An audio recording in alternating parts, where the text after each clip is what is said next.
दोस्तों, जब भी बात आती है रहस्यों की तो हम लोग भारत से बाहर ऐसे स्थलों की खोज में निकल जाते हैं जहां पर हमें विज्ञान से परे कोई घटनाक्रम मिले। लेकिन आज हम लोग आपको भारत के ही एक ऐसे स्थान के बारे में बताने वाले हैं जिसे तंत्र मंत्र से लेकर विज्ञान तक कोई भी नहीं सुलझा पाया है और आज भी किसी को भी ये नहीं पता है कि उस रहस्य के पीछे की असली वजह क्या है। केरल में स्थित पद्मनाभ स्वामी मंदिर रहस्यों का भंडार है और संपूर्ण विश्व में इसके रहस्यों की चर्चा है। देखने में तो ये अत्यंत भव्य और विशाल लगता है, लेकिन इसके अलावा और भी अनेक तरह के रहस्य इस मंदिर के गर्भ में समाहित है। ये मंदिर आस्था का प्रतीक तो है ही, साथ ही साथ अपार धन संपदा के कारण ये संपूर्ण विश्व के सामने आकर्षण का केंद्र बना हुआ है। अगर ग्रंथों की माने तो 5000 साल पहले जब मानव जाति ने कलयुग में अपना पहला कदम रखा था तो ग्रंथों के अनुसार उस समय भी ये मंदिर वहाँ पर उपस्थित था। लेकिन बाद में 18वीं शताब्दी के आसपास त्रावणकोर के राजाओं ने इस मंदिर की आकृति को पुनः निर्मित किया और उसके ढांचे को एक नया रूप दिया, जिसका अर्थ ये है कि आज आप जिस मंदिर के ढांचे को अपने सामने देखते हैं वो 18वीं शताब्दी में त्रावणकोर के राजाओं द्वारा बनवाया गया था। इस मंदिर के इतिहास में एक और रोचक किस्सा भी शामिल है और वो ये कि देश की आजादी के बाद जब सभी मंदिर सरकार के कब्जे में आ रहे थे तो पद्मनाभ स्वामी मंदिर को सरकार ने अपने अंडर में ना लेकर राजा मार्तंड वर्मा और उनके परिवार वालों को ही इसकी देखरेख की पूरी जिम्मेदारी दे दी और आज के वर्तमान समय में भी यही शाही परिवार एक प्राइवेट ट्रस्ट बनाकर उस मंदिर की पूरी व्यवस्था को देख रहा है। जैसा कि मंदिर के नाम से ही पता चलता है कि ये मंदिर श्री भगवान विष्णु का है और इस मंदिर को लेकर ऐसी मान्यता है कि त्रावणकोर के महाराजा ने यहाँ बहुमूल्य हीरे जवाहरात छिपा कर रखे थे ताकि कभी राज्य पर या किसी पर भी कोई भी विपत्ति आई तो उस बुरे समय में ये धन काम में आ जाए। महाराजा का ये सख्त आदेश था कि जिस जगह पर धन रखा हुआ है उन दरवाजों को कोई भी नहीं खोलेगा।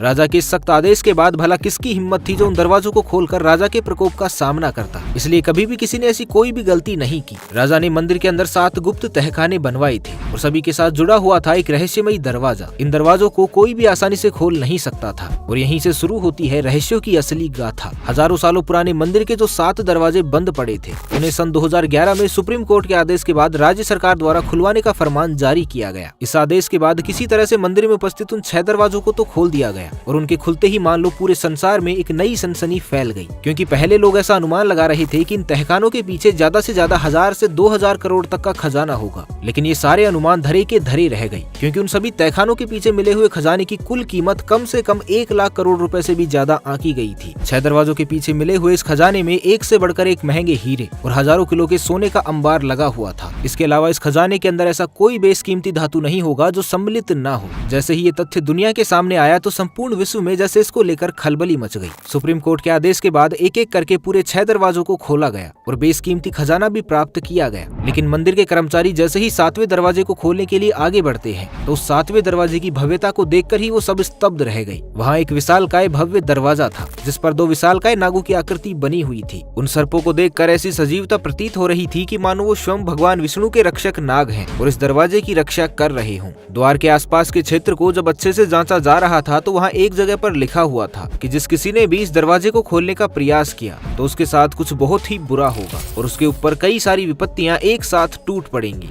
श्रद्धा और भय के चलते किसी ने भी उस मंदिर के 7वें दरवाजे को खोलने की कोशिश नहीं की और इसी वजह से उसे कुछ समय के लिए बंद ही रहने का आदेश दिया गया। लेकिन दुनिया में लालची और जिज्ञासु लोगों की कोई कमी नहीं है और ऐसे ही कुछ लोभी इंसानों ने कई बार इस 7वें दरवाजे को भी खोलने का प्रयास किया, लेकिन जिस किसी ने भी उस चेतावनी को टालने की जुर्रत की उसका अंजाम अच्छा नहीं हुआ। कुछ व्यक्तियों की वहीं पर मृत्यु हो गई तो कुछ का ऐसा हश्र हुआ कि उनके लिए उनका बाकी बचा हुआ जीवन जीते जी नर्क बन गया। पता नहीं उन लोगों ने वहाँ पर ऐसा क्या देखा कि जो लोग जीवित रहे भी वो या तो मानसिक तौर पर अस्वस्थ हो गए या फिर वो कभी भी कुछ बोलने और सुनने लायक नहीं बचे, जिसके कारण उन लोगों के साथ वहाँ पर क्या हुआ था इसका पता कोई भी नहीं लगा पाया और वो सारी घटनाएं हमेशा हमेशा के लिए एक रहस्य का पात्र बन गई। लेकिन लोगों के जहन में असली खौफ तो तब उतरा जब सुप्रीम कोर्ट के वरिष्ठ न्यायाधीश टीपी सुंदरराजन, जिन्होंने दरवाजा खोलने का आदेश दिया था, उनकी भी अकस्मात और अकारण ही मृत्यु हो गई। इतने बड़े अधिकारी की इस रहस्यमयी मृत्यु के बाद सबको इस बात पर विश्वास हो गया कि उस मंदिर के उस 7वें दरवाजे में एक ऐसी शक्ति निवास करती है जिसके साथ बदसलूकी करने पर उसका श्राप उस दरवाजे के साथ छेड़छाड़ करने वाले व्यक्ति पर लग जाता है और उसकी ऐसी दशा होती है जिसका वर्णन करना भी रोंगटे खड़े कर देता है। और आपको ये भी जानकर आश्चर्य होगा कि ये दरवाजा किसी मजबूत धातु से नहीं बल्कि लकड़ी से बना हुआ है। और आश्चर्य की बात तो ये है कि ये दरवाजा बंद कैसे है ये भी किसी को नहीं पता, क्योंकि ना तो इसमें कोई कुंडी लगी है और ना ही कोई जंजीर या ताला लगा हुआ है।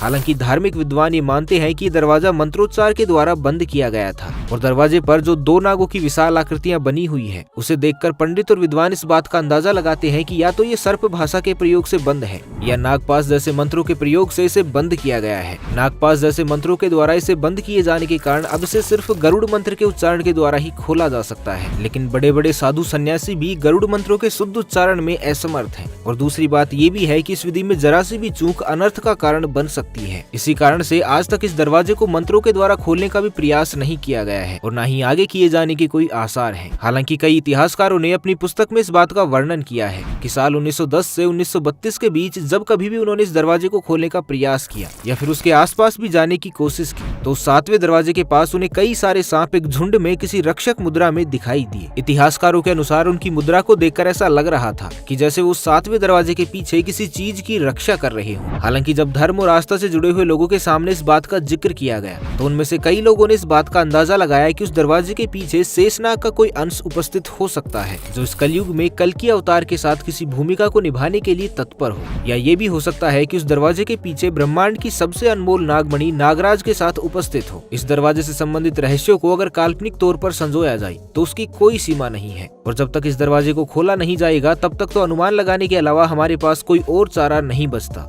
दुर्भाग्यवश पद्मनाभ स्वामी मंदिर अभी तक एक रहस्य ही बना हुआ है और ये वैश्विक स्तर पर भी इतना प्रसिद्ध है कि वर्ल्ड बुक ऑफ मिस्ट्री में भी इस मंदिर के विषय में जिक्र किया गया है। हालांकि ये सत्य है कि विश्व में हर कोई उस 7वें दरवाजे के रहस्य को जानने के लिए उत्सुक है, लेकिन कोई भी ये नहीं बता सकता कि उस दरवाजे के पीछे कोई दूसरी दुनिया है या कोई ऐसी तकनीक या यंत्र जो किसी चमत्कार को उत्पन्न कर देगा या कोई ऐसा मार्ग जो कहीं और ही पहुंचा देगा। श्रद्धालु तो ये भी मानते हैं कि हो सकता है कि उस दरवाजे के पीछे से बैकुंठ लोक या पाताल लोक का मार्ग हो। हालांकि वर्तमान स्थिति में तो आज तक कोई भी ऐसा प्रकांड विद्वान या ज्योतिषीय हिम्मत नहीं जुटा पाया है कि वो गरुड़ मंत्रों का शुद्ध उच्चारण कर उस दरवाजे को खोलने का प्रयास करे, क्योंकि शुद्ध और सही उच्चारण करने के बावजूद भी उनके द्वारा अनुमानित ये रास्ता सही है या नहीं, इसके बारे में भी किसी को पुख्ता तौर पर कुछ भी नहीं पता। हालांकि आपको क्या लगता है, वास्तविकता में इस दरवाजे के पीछे क्या हो सकता है? हमें नीचे कमेंट करके जरूर बताइएगा। तो मिलते हैं किसी और वीडियो में, तब तक के लिए खुश रहे, मस्त रहे, हंसते रहे। भगवान करे आप सभी का दिन शुभ हो।